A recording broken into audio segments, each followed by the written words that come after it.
안녕하세요. 저희 지난 시간에는 기관계의 통합적 작용에 대해서 배웠잖아요. 그러면 그런 기관계의 통합적 작용이 잘 일어나지 않으면 어떻게 될까요? 네, 물질 대사에 이상이 생기고 그러면 질병에 걸리게 되겠죠. 그래서 이번 시간에는 대사성 질환과 에너지 균형에 대해서 배워보도록 하겠습니다. 대사성 질환이 무엇이냐? 우리 몸에서 물질 대사가 잘 일어나지 않아서 물질 대사 장애 때문에 발생하는 질환을 모두 일컬어서 대사성 질환이라고 얘기를 합니다. 대사성 질환의 종류와 증상을 보시면 당뇨병, 고혈압, 고지질혈증, 심혈관 질환, 뇌혈관 질환 같은 것이 있습니다. 먼저 고혈압부터 살펴볼까요? 고혈압은 혈압이 정상보다 높은 만성 질환입니다. 심혈관계 질환 및 뇌혈관계 질환의 원인이 되겠죠. 네, 보통 정상보다 높은 만성 질환이라고 했는데 정상의 혈압은 보통 120에 80mmHg라고 얘기를 해요. mmHg는 혈압은 아니고요. 120에 80 두 가지 숫자가 나오는데 앞에 게 최고 혈압, 심장, 특별히 좌심실이 수축할 때 강한 압력이고요. 120, 그 다음에 이완할 때 약한 압력이 80입니다. 그래서 120에 80 이렇게 얘기하는데 정상보다 어느 정도 높냐? 120에 80이 아니라 한 140에 90 정도? 네, 숫자는 외우실 필요 없습니다. 이렇게 계속해서 높은 상태가 유지되는 만성 질병을 고혈압이라고 부릅니다. 심장이 계속해서 심장과 혈관이 부담이 되겠죠. 그래서 나중에 심혈관계 질환이나 뇌혈관계 질환의 원인이 될 수 있다는 거죠. 그 다음에 고지질혈증, 보통 우리가 고지혈증이라고 부르는데요. 고지질혈증에 대해서 보시면 혈액 속에 콜레스테롤이나 중성지방 같은 그런 것들이 지질 성분이 계속 혈관 내벽에 쌓이게 돼요. 그러면 동맥벽의 탄력성이 떨어지게 되고 지름이 좁아져가지고 동맥경화 같은 심혈관계 질환의 원인이 된다고 합니다. 그림을 보실게요. 이게 정상 상태예요. 혈관벽이 있고 여기에 혈액이 이렇게 원활하게 흘러야 되는데 콜레스테롤이 이렇게 벽에 점점 쌓여가면 혈관이 점점 좁아지겠죠? 그러면 혈액의 흐름이 약해지고 원활해지지 않다가 나중에 완전히 혈액의 흐름을 멈추게 이렇게 할 수도 있습니다. 그러면 어떻게 될까요? 혈관이 계속 무리가 될 거고요. 그 다음에 혈액에 어떤 중요한 성분들 있잖아요. 조직세포로 운반을 해야 되는 산소라던가 당이라던가 영양성분들 이런 것들을 운반을 못하게 되면서 심각한 현상이 일어나게 되겠죠. 그래서 이런 것들을 고지질혈증, 고지혈증이라고 부릅니다. 네, 그 다음에 당뇨병 보시면 당뇨병은요. 네, 당뇨, 이름에서 알 수 있겠죠. 당뇨. 오줌에 당이 섞여서 나오는 병입니다. 왜요? 혈당이 너무 높아서. 혈액 속에 있던 포도당의 양이 너무 많아서 오줌 속에 포도당이 섞여 나오고 여러 가지 합병증을 일으키는 질병이 바로 당뇨병입니다. 그럼 당뇨병의 원인은 무엇일까요? 네, 혈당 조절에 필요한 인슐린의 분비가 부족하거나 또는 인슐린이 분비되긴 되는데 제대로 작용하지 못할 때 발생을 합니다. 그래서 당뇨병 굉장히 중요한데 원인이 두 가지가 있어요. 인슐린의 분비가 부족할 때 또는 인슐린이 분비되긴 하는데 제대로 작용하지 못할 때 두 가지 이유에 의해서 당뇨병이 일어날 수 있습니다. 먼저 인슐린이 뭔지 알아야 되겠죠. 네, 인슐린은 이자에서 분비되는 호르몬이에요. 혈당을 조절하는 호르몬이 바로 인슐린입니다. 인슐린은 어떤 역할을 하냐? 혈당을 낮춰주는 역할을 합니다. 어떻게 혈당을 낮추냐? 저희가 전 시간에 배웠는데 우리가 탄수화물을 먹으면 탄수화물이 소화가 되잖아요. 그래서 소장에서 흡수가 되죠. 소장에서 어디에서 흡수되죠? 모세혈관을 타고 간을 들려서 심장으로 가서 온몸으로 간다고 했잖아요. 그때 너무 과량의 포도당을 간에다가 내려놓고 간다고 했는데 인슐린이 간에 작용을 합니다. 그래서 굉장히 많은 포도당을 어떻게 해주냐면요. 포도당은 단당류예요. 당이 한 개예요. 포도당을 포도당 계속 연결을 해가지고 다당류를 만들어줍니다. 그래서 이것을 글리코젠이라고 불러요. 포도당을 글리코젠으로 단당류를 다당류로 바꿔주는 역할을 합니다. 글리코젠은 더 이상 포도당이 아니에요. 그렇기 때문에 포도당을 글리코젠으로 바꿔주면 바꿔줄수록 포도당의 양이 줄어들고 혈액 속의 포도당, 혈당량도 낮아지겠죠. 이것이 인슐린의 역할이라는 거죠. 그러니까 인슐린이 나오지 않게 되면 포도당이 계속 쌓이게 되겠죠, 혈액 속에. 그래서 혈당이 높아지고, 만약에 인슐린이 나온다고 해도 나오긴 나오는데 제대로 작용을 못한다면 역시 글리코젠으로 변화가 안 돼서 포도당이 많아지겠죠, 높아지겠죠. 그래서 병에 걸릴 수 있습니다. 보통 이 첫 번째 원인을 제1형 당뇨병이라고 얘기하고요. 이 2번 원인을 제2형 당뇨병이라고 이야기하거든요. 1형 당뇨병은 주로 소아들, 어린아이들이 걸립니다.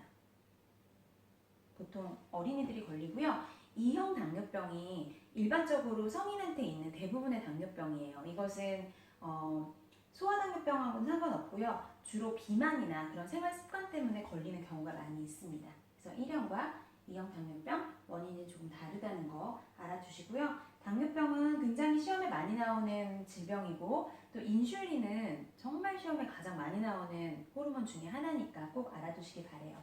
우리 뒤에 내분비에서도 배우겠지만 이자에서 나오는 혈당 조절 호르몬 중에 인슐린 말고 호르몬이 하나 더 있습니다. 네, 글루카곤이라고 하는데요. 글루카곤은 어떤 역할을 하냐면 이것에 반대작용을 합니다.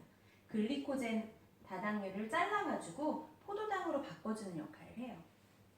그래서 이자에서는 우리 이전에 배웠지만 3대 영양소를 소화하는 소화효소가 모두 나오고 또 인슐린과 글루카곤 같은 호르몬을 분비하는 내분비 기관이기도 하기 때문에 이자가 굉장히 중요한 역할을 한다고 말씀드렸습니다. 네, 그래서 이렇게 대사성 질환을 배웠고요. 그런데 체내 물질 대사 장애로 인해서 혈압도 높고 혈당도 높고 비만, 이상지혈증 같이 여러 증상이 한 사람에서 동시에 나타날 때 우리는 대사증후군이라는 얘기를 합니다. 대사증후군이요. 그럼 대사증후군을 어떻게 고치냐? 사실 고치는 것보다는 예방하는 게 훨씬 중요합니다. 왜냐하면 대사증후군을 계속 방치하면은 당뇨병이라던가 그러니까 높은 혈당이 지속돼서 당뇨병이 될 수 있고요. 높은 혈압, 또 이상지혈증 이런 것들이 계속돼서 심혈관 질환이나 더 심각한 질환으로 발생할 가능성이 높기 때문에 대사증후군은 그냥 방치하면 안 되고 예방이 중요하다라는 거 꼭 알아두시기 바랍니다. 네, 그리고 아까 그 대사증후군의 원인에도 있었지만 비만이 대사성 질환의 큰 원인이 돼요. 비만은 왜 생기죠? 우리가 섭취하는 것과 소비하는 에너지의 균형이 맞지 않기 때문에 비만이 걸리는 거잖아요. 그래서 에너지 균형에 대해서 좀 살펴볼게요. 생명활동을 정상적으로 유지하고 건강한 생활을 하기 위해서는 음식물에서 섭취하는 에너지량과 활동으로 소비하는 에너지량 사이에 균형이 일어나야 돼요. 섭취하는 에너지량, 내가 인풋, 들어가는 에너지와 소비하는 에너지, 아웃풋. 인과 아웃이 균형이 맞아야 된다는 거죠. 균형이 잘 이루어져야 합니다. 그래서 우리가 세 가지 그 개념을 배울 거예요. 기초대사량, 활동대사량, 일일대사량 세 가지 개념을 배울 건데 먼저 활동대사량부터 볼게요. 활동대사량은 뭐냐면요.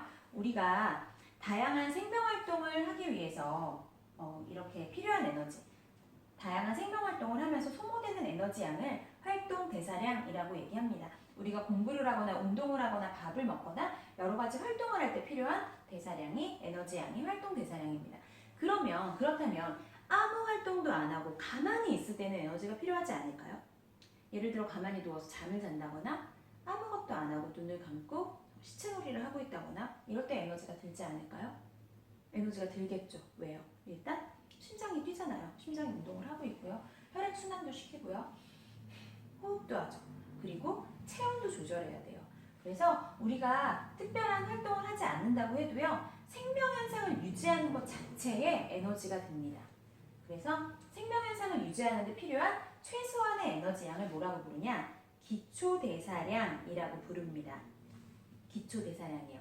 그러면 하루에 필요한 에너지량인 1일 대사량은 어떻게 구할까요? 네, 기초대사량 기본적으로 필요하고요. 거기다 우리가 활동할 때 필요한 활동대사량을 더하고요. 거기에 뭐 음식물의 소화 흡수에 필요한 에너지량 등을 더한다. 그런 값이 1일 대사량이에요. 그래서 하루 동안 생활하는데 필요한 총 에너지량을 1일 대사량이라고 얘기하죠. 1일 대사량은 사람마다 좀 다릅니다. 성별에 따라, 나이에 따라, 체질에 따라, 활동 종류에 따라 다 다릅니다. 여담을 하나 드리면 저 정도 나이가 되면 막 살이 찌거든요. 그 이유가 많이 먹어서가 아니에요. 먹는 양은 거의 똑같은데 네, 나이가 들수록 기초 대사량이 떨어져요. 그래서 나는 똑같이 먹는데 소모하는 에너지가 적기 때문에 살이 찌는 겁니다. 저의 변명이라고요? 진짜입니다. 네. 그래서 에너지 섭취량과 소비량에 대해서 볼게요. 여기 그림이 3개 있는데요. 내가 섭취하는 에너지, 소비하는 에너지가 균형을 이룬 상태가 건강한 상태겠죠. 들어오는 것과 나가는 것, 인아웃이 균형을 이루는 것이 가장 좋은 상태입니다. 그런데 에너지 섭취는 조금 하고 에너지 소비를 너무 많이 해요. 그럼 어떻게 될까요? 너무 많이 써. 에너지가 부족해지겠죠? 에너지가 부족해집니다. 체중 감소가 일어나고요. 그러다가 나중에 영양 부족 상태에 이르게 되겠죠. 네, 좋은 게 아닙니다. 또 반대로 엄청 많이 먹어요. 섭취는 많이 하고 소비를 적게 해요. 그러면 내 몸에 계속 여분의 과잉의 그런 열량이 남게 되겠죠. 에너지 과잉 상태가 됩니다. 이 상태가 계속된다면 남은 에너지가 계속 체내에 축적돼서 비만이 될 수 있습니다. 예, 뚱뚱한 게 문제가 아니라 비만이 다른 질병을 일으킬 수 있습니다. 다양한 질병의 원인이 되겠죠. 네, 그래서 에너지 섭취량과 에너지 소비량은 항상 균형을 이루어야 한다. 그렇다면 내가 에너지 소비량과 섭취량의 균형이 이루어지는지 어떻게 알 수 있을까요? 네, 여기에 체중이 60kg인 철수가 하루 동안 섭취한 에너지량과 소비한 에너지량을 표로 나타냈어요. 나중에 여러분이 자신이 음식물 섭취한 것과 소비한 것들을 한번 잘 적어 놓으셨다가 그걸로 계산해 보시면 좋을 것 같아요. 한번 어떻게 하는지 살펴볼게요. 처음에 일단 철수는 60kg이라고 얘기했습니다. 그리고 하루 동안 음식으로부터 얻은 에너지 섭취량이 아침에 먹은 거, 점심에 먹은 거, 저녁에 먹은 거 이렇게 쌀밥 300kcal, 된장국 110kcal, 배추김치 60kcal 쭉 칼로리가 계산되어 있어요. 이걸 다 더했더니 아침에 610, 점심에 1170, 저녁에 920이었대요. 이거 3개를 더하면 어떻게 돼요? 2700인가요?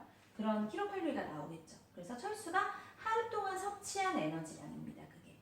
그러면 철수가 하루 동안 소비한 에너지량은 어떻게 구하냐? 이 표를 잘 보시면 활동에 따른 에너지 소비량 이렇게 나와 있고요. 단위가 있어요. 단위가 킬로칼로리 퍼 킬로그램 곱하기 C입니다. 1시간에 1kg이 소비하는 킬로칼로리예요. 예를 들어서 잠자기가 에너지량이 1kcal per kg per C라고 합시다. 그런데 철수는 하루 동안 7시간을 잤대요. 그러면 자는데 소비되는 에너지량은 얼마나 될까요? 철수는 60kg라고 했으니까 1 곱하기 7시간 곱하기 60kg 그렇게 계산을 합니다. 그러면 걷기 볼까요? 걷기에 소비한 에너지량은 어떻게 될까요? 3kcal 곱하기 몇 시간이요? 1.5시간 곱하기 60kcal 이렇게 계산할 수 있겠죠. 그래서 각 활동에 대한 이제 시간과 60kg를 곱해가지고서 다 더해보면 철수가 하루 동안 소비한 에너지량을 구할 수 있을 거예요. 그러면 음식물로부터 하루 동안 섭취한 에너지량과 활동하면서 소비한 에너지량을 비교해보면 에너지의 균형이 맞는지 안 맞는지 확인할 수 있겠죠? 네, 이렇게 확인할 수 있습니다. 여러분도 한번 이렇게 확인해 보시면 좋을 것 같아요. 네, 오늘 그래서 대사성 질환과 에너지에 대해서 배웠습니다. 여러분 이렇게 해서 물질대사 단원이 끝났는데요. 형성평가 꼭 풀어보시고 네, 채점도 하시고 오답노트도 하시고 잘 정리하시기 바래요. 수고하셨습니다.